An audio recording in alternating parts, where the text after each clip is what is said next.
Oh, hello there. I think I'll give my binoculars a rest today. But I can still keep track of everything that's going on in the big harbor. I don't always have to use my eyes. I can use my ears. Shh. Listen. Do you hear that? That's the sound of a large ocean freighter telling everyone she's ready to leave the harbor and head for the open sea. That's one of my favorite sounds. That's the answering toots of the tug saying, "We're ready. We'll guide you safely out." And there's seagulls calling goodbye. I love to listen. But did you know that listening takes practice? Oh, yes. And if I forget to practice my listening, I forget how. Tugboats can tell you about that. See, they remember a time here in the big harbor when listening was in very short supply. It started out much like any other day. The tugboats were gathered at the Great Ocean Tug and Salvage Company dock, waiting for the dispatcher to give out their jobs for the day. "Photo," said the dispatcher. "Report with Petra to dry dock to move a ship." As usual, the tugs answered yes, with 2 toots of their horns. "Emily and George, you're needed at dock 7 right away to take out a tanker with Pearl." George's toots were a bit louder than usual. "Theodore and Hank, wait near the dock until needed," said the dispatcher. "If there are any questions, ask your pilot boat. That is all for now." The dispatcher was finished. Theodore and Hank were disappointed. Well, they didn't want to wait. They wanted to do something. Just then, the pilot boats, Pearl and Petra, arrived. Emily wanted to ask a question. "Excuse me, Pearl, Petra," Emily called after them. "I wonder if..." But the pilots were already sailing away. Emily sighed. "I wanted to ask the name of the ship we're supposed to take out." "No time for questions," trumpeted George, acting very much like a pilot boat. "We've got our jobs, let's go do them." Hank and Theodore had to laugh. Even Emily managed to smile. "All right," she said. "I'm coming." When the others had gone, Hank and Theodore waited. "Do you want to practice working in the harbor with me, Theodore?" Hank asked. "I guess so," said Theodore, although he really wanted to be out in the harbor with the others. "Good," said Hank. "You be the tugboat, and I'll be the pilot boat." Hank tried to sound like a pilot boat. "Yes, young Theodore, the dispatcher would like you to help at dock 602. Or was that dock 206? Anyway, go to a dock and help a ship leave. Or was that help a ship arrive?" Theodore began to giggle. Hank started to sail off, and Theodore called after him. "Wait, I'd like to ask a question, please, Mr. Pilot Boat." But Hank, the pretend pilot boat, answered, "I'm sorry, but I don't answer questions." "No questions, but why not?" asked Theodore. Hank was quick to answer. But that's a question, and I can't answer questions." But Theodore was still curious. "Please, Mr. Pilot Boat, why can't I ask questions? I mean, if I knew more, maybe I could save time and do a better job. Why won't you ever listen?" Well, Hank was getting dizzy with all of Theodore's questions. He didn't want to be a pilot boat anymore. "I don't know, Theodore," he replied. "I'm not a real pilot boat. Maybe they're just too busy to listen to tugboats." Theodore was silent for a moment, and then he said quietly, "But that's not fair." The next morning, Theodore was determined to talk to the pilot boats and get them to listen. "Good morning, tugboats," said the dispatcher. "This is a very busy day. George and Emily, report to Chebucto Head. There's an oil tanker arriving in port." "Voduk," continued the dispatcher, "you and Hank report to dry dock 3 to dock a damaged freighter." Hank was very excited. "Oh, work at last." "1 toot is enough, Hank," whispered Voduk. "That is all for today," finished the dispatcher. "If you have any questions, please ask your pilot boat."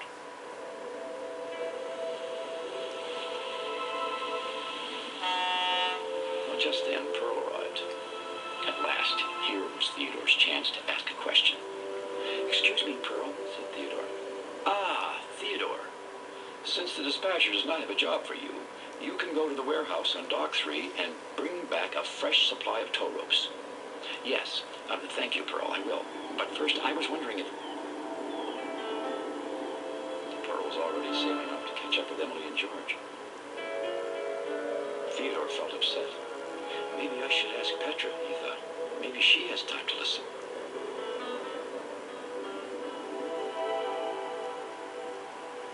Theodore was just on his way to get those tow ropes at Dock 3 when he saw Petra at a nearby dock. Oh, she doesn't look too busy, Theodore thought to himself. So he sailed up to face her. Excuse me, please, Petra, could I ask? Oh, Theodore, said Petra. The dispatcher just called me on the radio. He needs a tug to sail out to the entrance of the harbor and replace marker buoy 6. It's in need of repair. But Theodore knew he already had a job to do, collecting tow ropes from the warehouse. Petra turned to go. Theodore had to talk fast. I would like to replace the buoy, Petra, but Pearl already gave me. Petra spoke again. I have to get going, Theodore. Vodak's ready to dock that ship. We can talk when you're finished.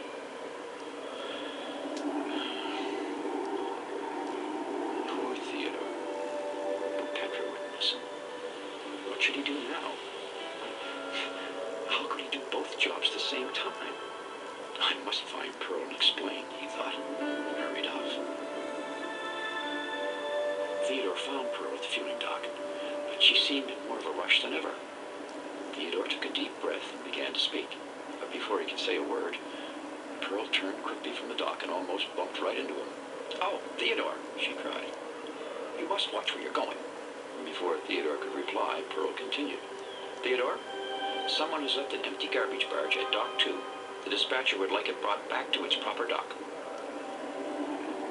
And then Pearl hurried off so she wouldn't be late guiding in the oil tanker with George and Emily. But, thought Theodore as he spun about in confusion, another job. Now he had 3 jobs. Never would he do. A while later, the tugboats gathered back at the great ocean dock.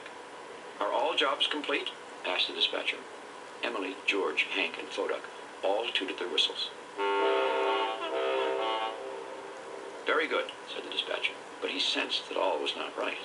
And what about the damaged marker buoy? Has it been replaced? I sent Theodore for that, said Petra, who had just arrived. But when the dispatcher looked around, Theodore was nowhere to be seen. Just then, Pearl also appeared. But I sent Theodore to move a barge, she said. 2 jobs at once, said the dispatcher. Petra was confused. Pearl? You sent Theodore on a job this morning? Pearl nodded to herself. Yes, I sent Theodore. I didn't know he had another job. And then she said, oh dear, I just remembered. I gave him another job before that, getting tow ropes. 3 jobs at once, said the dispatcher.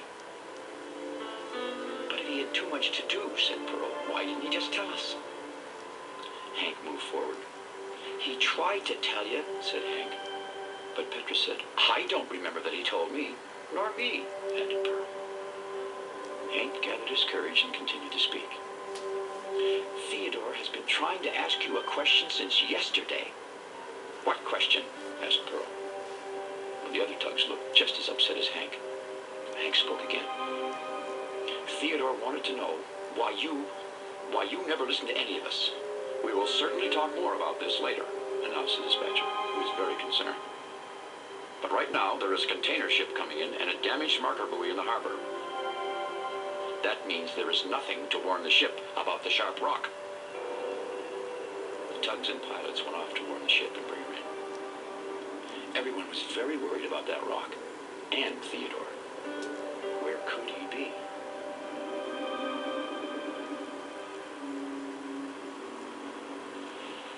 Now, at several places near the mouth of the harbor, there are floating buoys marking dangerous areas. Buoy number 6, whose name is Blandford, marks the spot of a large, jagged, underwater rock. Theodore was floating along, thinking it seemed like the pilot boats didn't care about what he did. If they did, they would know that 3 jobs at the same time were 2 too many. It was very hard being a tugboat in the big harbor when no one listened. What was that? He said aloud. I hit a rock. Then he noticed the marker buoy. Number 6, he said. It had drifted off its spot, and its light wasn't working. This must be the damaged buoy I was supposed to replace.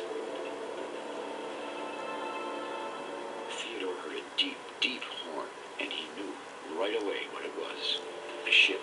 A big ship entering the big harbor. The fog was rolling in, and he couldn't see her, but he knew she'd be heading straight for the dangerous jagged rock. As a tugboat, Theodore knew that doing your job was the most important thing, and right now, his job was making the harbor safe for the ship. He heard the ship's horn, closer now, and he could just make out her shape through the thick fog. Sure enough, she was heading straight for the terrible rock, and there was no time for Theodore to get another marker buoy to warn her away.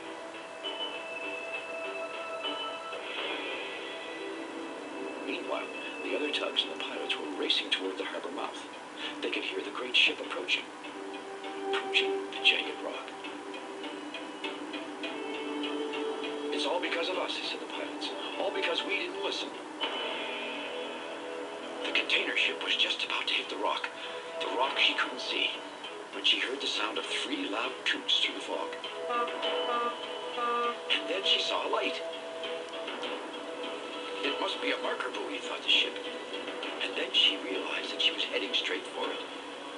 The other tugs and pilots arrived just in time to see the big container ship slowly begin to turn away from the dangerous rock.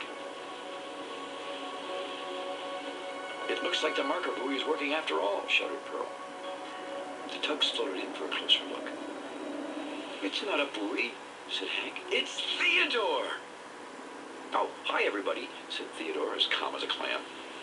Well, the tugs let out a great cheer. Theodore had saved the ship. Petra examined Theodore's load. And you got the tow ropes. The tugs saw a pile of tow ropes on Theodore's deck. I'm sorry I haven't moved the barge yet, said Theodore. I was going to do that next. Oh, that's okay, Theodore, said Petra. Then Pearl made an announcement. Theodore, you've been very brave. We're proud of you, and we apologize for not listening. From now on, we promise to talk about all of the work in the harbor. Talk and listen. We promise, added Petra. Now let's get this ship in, said George.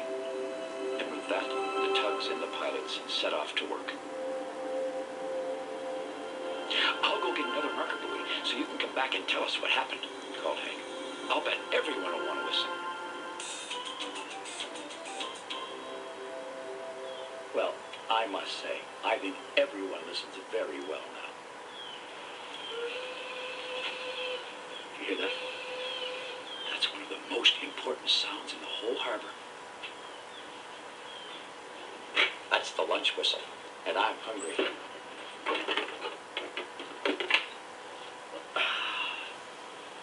Well, thanks for dropping by. We'll see you again next time here in the big harbor. I think I've got to get a banana.